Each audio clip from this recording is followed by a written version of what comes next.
اقرأ وربك الأكرم الذي علم بالقلم علم الإنسان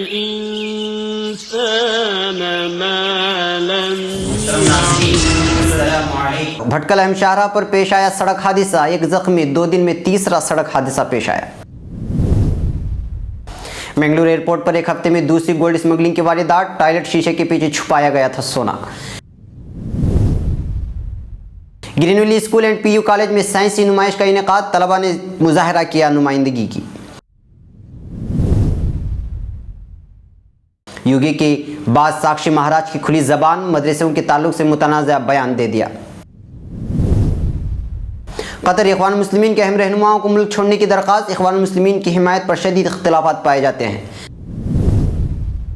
داعش کے خلاف جنگ، امریکہ آگ سے کھیل رہا ہے، ایران آپریشن کے آڑ میں بشار الاسد کی حکومت کو ختم کرنا چاہتا ہے.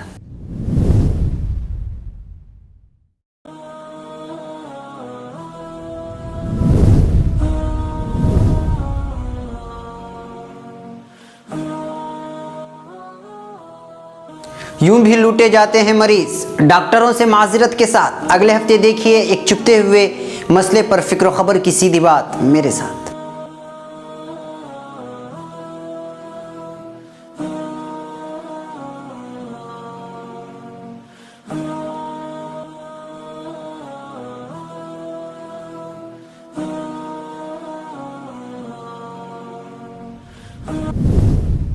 ناظرین اب خبریں تفصیل سے.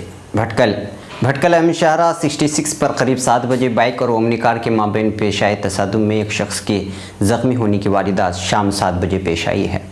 زخمی شخص کی شناخت گلمی کے مقیم سلمان کی حیثیت سے کر لی گئی ہے. تفصیلات کے مطابق سلمان اپنے ساتھیوں کے ہمراہ بدریا کالونی میں کبڈی کھیل سے فارغ ہونے کے بعد گھر لوٹ رہا تھا کہ اہم شاہراہ نزد ICICI بینک ایک اومنی کار بائک سے ٹکرا گئی، جس کی وجہ سے سلمان زخمی ہو گیا. سرکاری اسپتال میں طبی امداد فراہم کرنے کے بعد گھر روانہ کر دیا گیا ہے.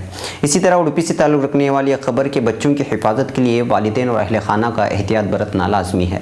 فکر و خبر کو موصول ہوئی ایک تازہ خبر کے مطابق غسل خانے میں پانی سے کھیل رہا 9 ماہ کا بچہ پانی سے بھری بالٹی میں گر کر جاں بحق ہونے کا افسوسناک معاملہ سامنے آیا ہے. پولیس کے مطابق بچے کی شناخت دریان عمر 9 مہینے کی حیثیت سے کر لی گئی ہے. جب بچہ دکھائی نہیں دیا تو اہل خانہ نے بچے کو تلاش کیا تو غسل خانے میں پانی سے بھری بالٹی میں اس کی لاش دریافت ہوئی. برما اور پولیس تھانے میں معاملہ درج کر لیا گیا ہے. ملحوظ رہے کہ گزشتہ ماہ بھٹکل کی مدینہ کالونی میں بھی اس طرح کی واردات پیش آئی تھی، جس میں 1 سالہ بچہ بالٹی میں اوندھے منہ گرنے سے انتقال کر گیا تھا. منگلور ایئرپورٹ میں سونا اسمگلنگ کرتے ہوئے ملزموں کو دھر لیے جانے کی خبر ابھی پرانی بھی نہیں ہوئی تھی کہ کسٹم افسران نے آج ایک اور گولڈ اسمگلنگ کی واردات کو ناکام بنا دیا ہے. ابھی تازہ واردات میں کسٹم افسران نے دبئی سے یہاں منگلور ایئرپورٹ پہنچنے والے جیٹ ایئرویز طیارے سے 33,42,000 روپے کا سونا ضبط کر لیا ہے. ضبط شدہ سونے کا وزن 1 کلو 166 گرام بتایا گیا ہے، جس کو ہوائی جہاز کے استنجا خانے کے آئینے کے پیچھے چھپایا گیا تھا. کسٹم افسران کے مطابق معمول کے مطابق مسافروں کے اترنے کے بعد ہوائی جہاز کے چھانبین اور تفتیش کے دوران یہ سونا برآمد کیا گیا ہے.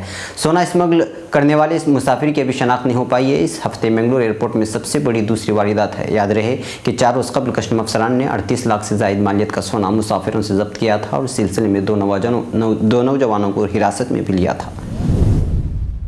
بھٹکل green valley school and P U college کی طرف سے کل بروز سنیچر سائنسی نمائش کا انعقاد کیا گیا تھا، جس میں سائنس کے شعبے سے تعلق رکھنے والے طلباء نے مختلف خاکے ترتیب دے کر اپنی صلاحیتوں کی جوہر دکھلا. اس موقع پر مینیجنگ ٹرسٹ کے صدر جناب سید عبدالقادر نے طلباء سے خطاب کرتے ہوئے کہا کہ اساتذہ اور سرپرستان کی جانب سے اس میدان میں آگے بڑھنے والوں کی ہمت افزائی کی جانی چاہیے. انہوں نے مزید کہا کہ مختلف سائنسی ماڈل تیار کرنے میں طلباء کو بڑی محنت کے ساتھ آگے بڑھنے کی ضرورت ہے. انہوں نے اساتذہ اور طلباء کو مبارکبادی پیش کرتے ہوئے کہا کہ عزم اور حوصلے کے ساتھ ترقی کی جانب آگے بڑھتے رہیں. اس نمائش میں تقریباً 600 طلباء نے شرکت کی اور امتیازی کامیابی حاصل کرنے والے طلباء کے درمیان مختلف شعبوں کے انعامات تقسیم کیے گئے. رکن الدین حسین اور جاسمین نے نظامت کے فرائض انجام دیے.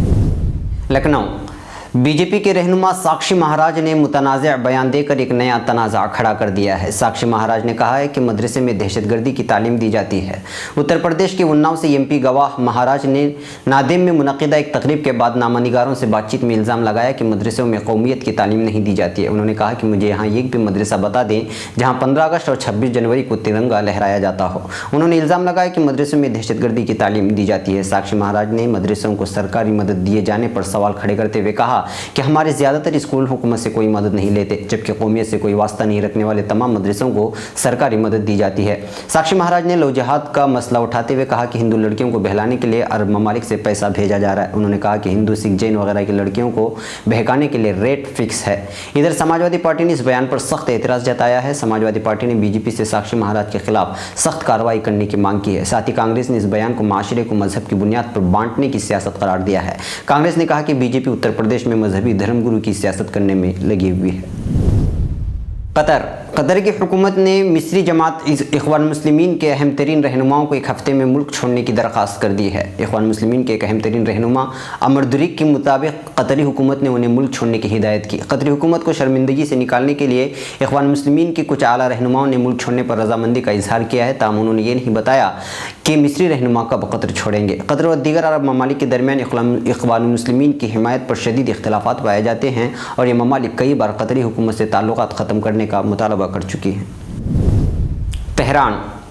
ایران نے شامی حکومت کی اجازت کے بغیر ملک میں شدت پسند تنظیم دولت اسلامی کے خلاف حملوں کے اعلان کی سخت مخالفت کی ہے اور کہا ہے کہ امریکہ داعش کے خلاف آپریشن کی آڑ میں صدر بشار الاسد کی حکومت کو ختم کرنا چاہتا ہے۔ خبر رساں ایجنسی AFP کے مطابق ایرانی قومی سلامتی کونسل کے سربراہ علی شمخانی نے اپنے ایک بیان میں کہا کہ امریکہ انسداد دہشت گردی کے آڑ میں ایک آزاد ملک کی خود مختاری میں مداخلت کر رہا ہے۔ اس سے قبل امریکہ کئی دوسرے ممالک کی فضائی حدود کی خلاف ورزی کرتے ہوئے ان میں حملے کر چکا ہے۔ اب شام میں بھی اس نے اس غیر قانونی کارروائی کا فیصلہ کیا ہے۔ خیال رہے کہ ایرانی عہدیدار کی جانب سے بیان ایک ایسے وقت میں سامنے آیا ہے جب دوسری طرف امریکہ خلیجی ممالک اور یورپ کے ساتھ مل کر عراق اور شام میں دولت اسلامی کے ٹھکانوں پر حملوں کی منصوبہ بندی کر رہا ہے۔ علی شمخانی نے کہا کہ دہشت گردی کے خلاف جنگ امریکیوں کا ایک بہانہ ہے جس کے آڑ میں وہ دوسرے ملکوں کی خود مختاری کو چیلنج کرتے ہیں۔ امریکہ اب شام میں غیر قانونی مداخلت کا مرتکب ہو رہا ہے۔ انہوں نے کہا کہ امریکی حکومت داعش جیسے عسکریت پسند گروپ کے خلاف شام میں داخل نہیں ہو رہی، بلکہ اس مداخلت کا مقصد شامی اپوزیشن کے عسکری گروپوں کی مدد کر کے بشار الاسد کی آئینی حکومت کو ختم کرنے کی سازش کرنا ہے۔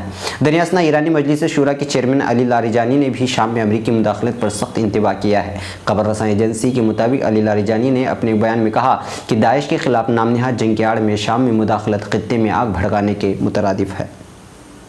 فکر و خبر ویڈیو نیوز کی نشر و اشاعت میں ادارے کا تعاون کرنے والے اہم تجارتی ادارے علی educational book house بھٹکل، بھٹکل travel house بھٹکل،